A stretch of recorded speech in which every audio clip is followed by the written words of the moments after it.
மக்களவை தேர்தலுக்கான வாக்குப்பதிவு தொடங்கியது. 7 மாநிலங்கள் மற்றும் யூனியன் பிரதேசங்களில் உள்ள 58 தொகுதிகளில் வாக்குப்பதிவு தீவிரம்.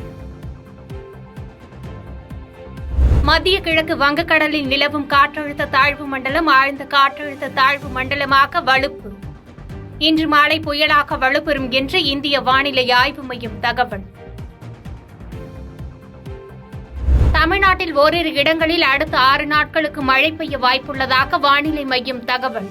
அடுத்த 3 தினங்களில் ஒரு சில இடங்களில் வெப்ப அலை படிப்படியாக உயரும் என்றும் தகவல்.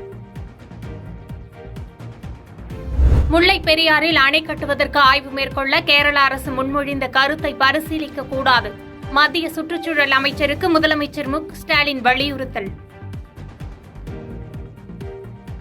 சிலந்தி ஆற்றின் குறுக்கே தடுப்பணை கட்டும் பணிகளை உடனடியாக நிறுத்த வேண்டும். கேரள அரசுக்கு தென்மண்டல பசுமை தீர்ப்பாயம் அதிரடி உத்தரவு. ஓட்டுநர் சீட் பெல்ட் அணியவில்லை என கூறி ஈரோடு அருகே 3 அரசு பேருந்துகளுக்கு அபராதம் விதிப்பு. ஈரோட்டில் ஒரு வழிப்பாதையில் சென்றதாக 12 அரசு பேருந்துகளுக்கு தலா 500 ரூபாய் அபராதம் விதித்த போலீசார். காவல்துறை போக்குவரத்து கழகங்களுக்கு இடையிலான பிரச்சினை மோதலாக மாறாமல் தடுக்க வேண்டும் என அன்புமணி கருத்து. அரசு பேருந்துகளில் காவலர்கள் இலவசமாக பயணிக்கலாம் என்ற அறிவிப்பு செயல்பாட்டுக்கு வராததே குழப்பங்களுக்கு காரணம் என அறிக்கை.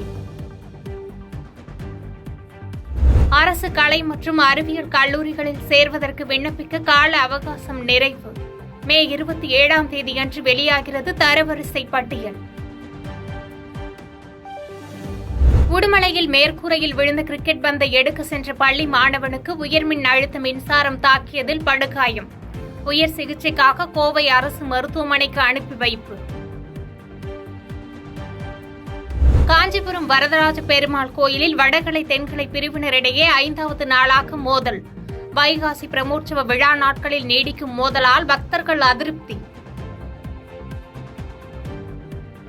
IPL கிரிக்கெட் தொடரில் ராஜஸ்தானை வீழ்த்தி இறுதிப் போட்டிக்கு முன்னேறியது சன்ரைசர்ஸ் ஹைதராபாத் அணி.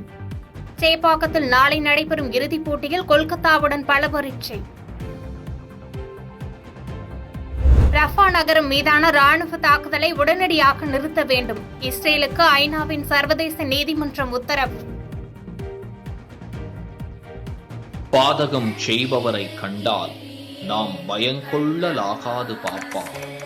மோதி மிதித்து விடு பாப்பா, அவர் முகத்தில் உமிழ்ந்து விடு பாப்பா. அண்மை செய்திகளை உடனுக்குடன் தெரிந்து கொள்ள இணைந்திருங்கள் இயம்நாடு தொலைக்காட்சியுடன்.